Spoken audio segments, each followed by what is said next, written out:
So here we are at the final stage of completing this talking stick, and it's a tense little job. It's not the most skillful, but it requires the most care.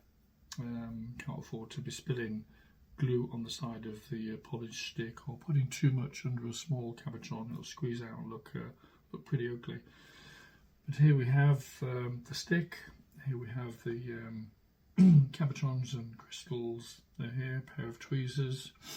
A few pieces of wood for applying the glue. Have the epoxy glue here. Lots of napkins. I've got 1, 2, 3, 4, 5, 6, 7, 8, 9, 10, 11, 12, 13 crystals and wood piece to attach in all. I'm not going to do them all in one go because they're on different sides of the stick and I need to set it up differently. But I'll be starting off with these 5 here, the chrysocolla here, the terminated quartz, what I'm increasingly calling a little goldfish in a goldfish pond, the carnelian inagate, the moonstone labradorite, the white labradorite, and then the rhodochrosite. So here we go. I probably shan't be talking too much during this because I'll be holding my breath.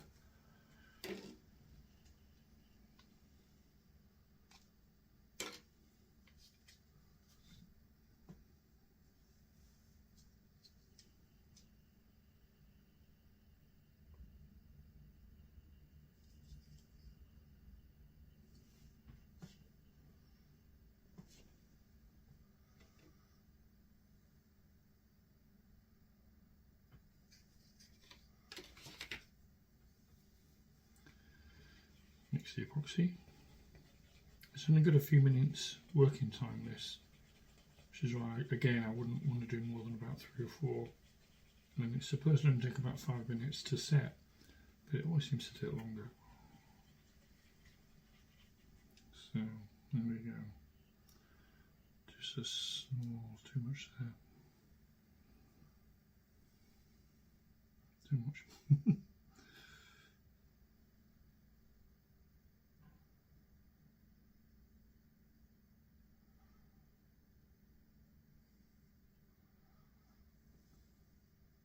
When you pull it off, you don't want those long strands of epoxy.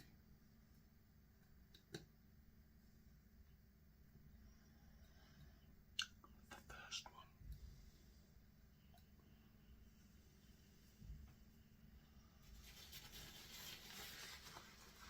And really I can feel fingers getting sticky.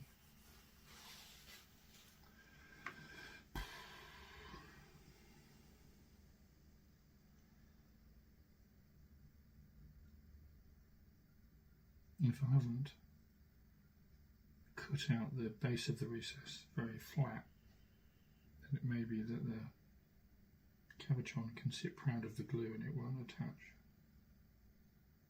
So you want to put enough in, but not too much.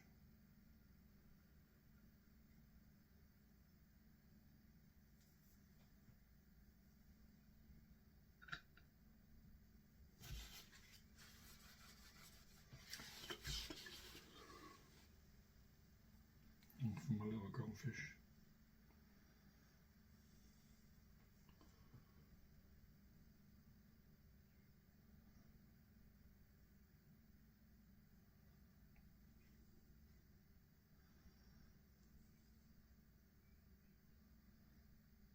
And just put a big spot in the centre. It will flatten out a bit if it's a snug fit, which most of them are.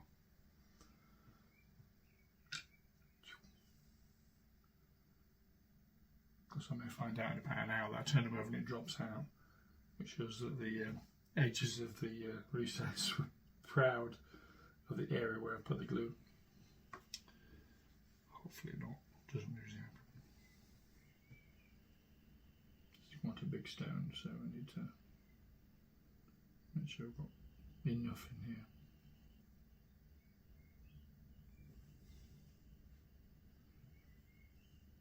You can avoid those little strings that you get.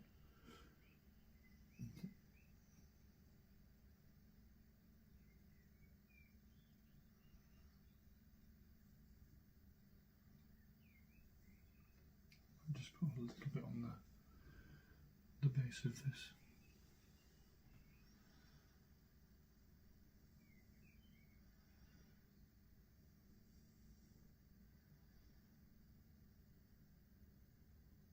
I don't particularly like using modern kind of chemicals, but I haven't found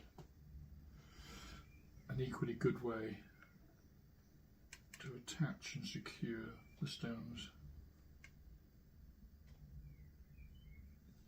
As I said before, I did try with an actual glue, which actually comes out of the, which you can get out of the buffalo sinew. I'm going to soak it out of it, but its adhesive quality is just not up to it. And the stones just dropped out.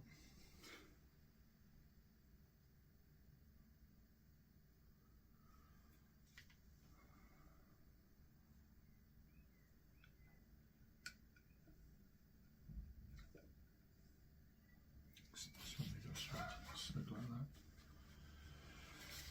Cool, blimey. So there's the first 5, and I'll go and have a cup of tea now and let them set before I do the work on the others. See you later. So you can see that I've attached all but one of the crystals into the stick. They went in pretty well. And there's a little labyrinth I talked about, the silver labyrinth. It's pretty smart, I think. So we've just got to secure this obsidian arrowhead, and I've decided to use some buffalo sinew. Now this is buffalo sinew. It came from a farm in America, supported by what's called the Tanker Fund, and which is a not-for-profit organisation helping Native American farmer ranchers to develop a market from buffalo. So they manage about 2,500 buffalo over 100,000 acres, and their plan is to try and double that over the next 5 years. So it's they're very dependent on the buffalo, and not as much as they were in the past, but it's a bit like the Sami tribe in Sweden, who is kind of so enmeshed and ensconced and dependent on reindeer. So it's the kind of same thing. So buffalo sinew, it's tough, it's fibrous. It's the tendon that connects the muscles to bones. It was historically used by Native Americans for various purposes, like sewing up teepees, making bows, and attaching blades to the end of arrows, which is kind of almost what we're going to try and do today. So the first thing you've got to do is wet it and then twist it and then let it dry, and it turns it into this kind of fine cord like a rope. And you see all the kind of strands there kind of coming apart. So we're going to try and secure this now. Here we go.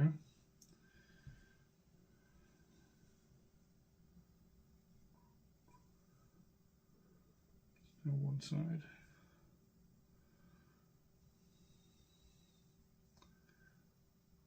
On one side. Pull that through.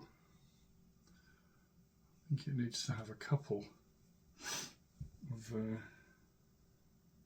strands to be sure. Obviously now we've got the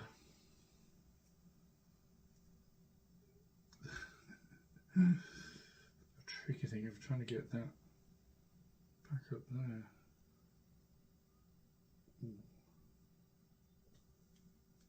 Oh, that's the result.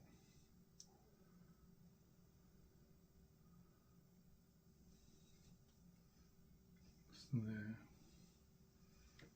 So pulling that through here, around there, so over the top again, and down the other side. You see that?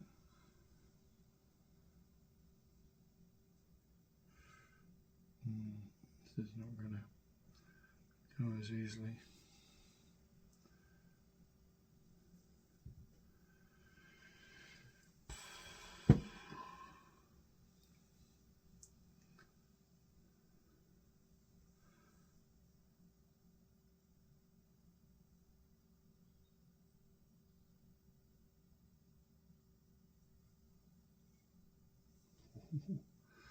Just poke through there and just put it through here.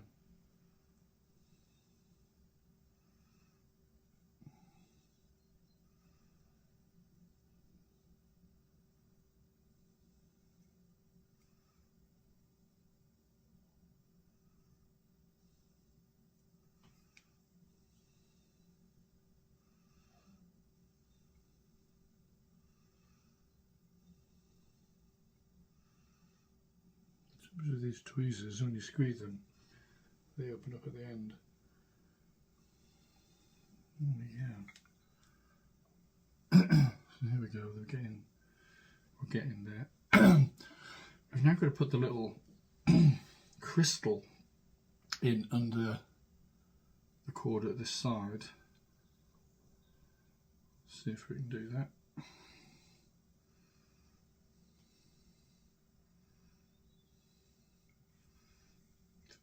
Got to slacken off there.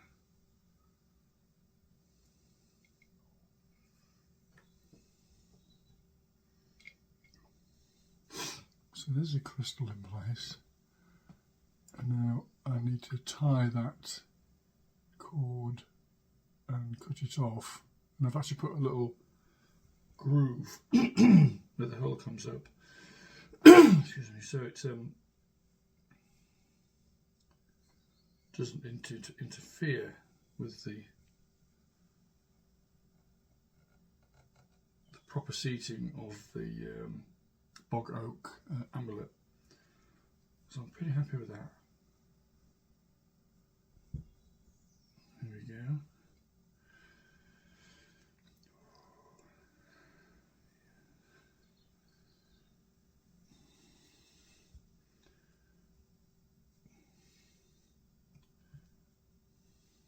Left over right, right over left. Do you remember that from your scouting or Girl Guides days? It's called a reef knot.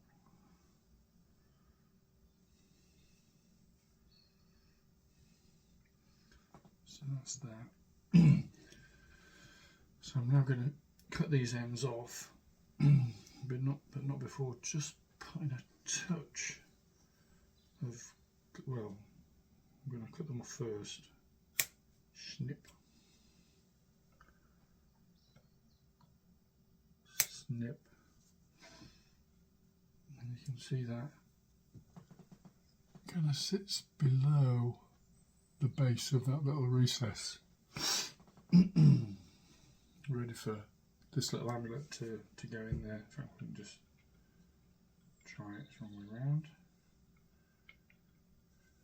Yeah, look at that.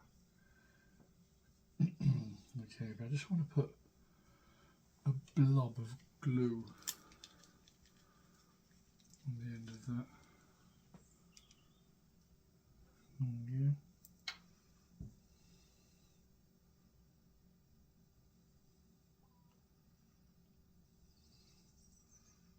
Okay.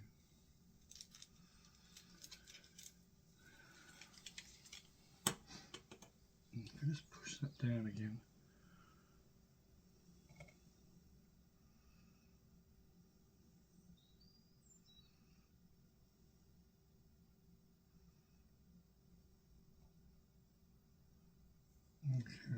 Okay. So I'm just going to leave that for a while now, and then I'll attach the Bog Oak amulet in there. So this is the last time you'll see the little amethyst crystal, so say hello and goodbye and good luck. Bring good energy to this stick. Okay.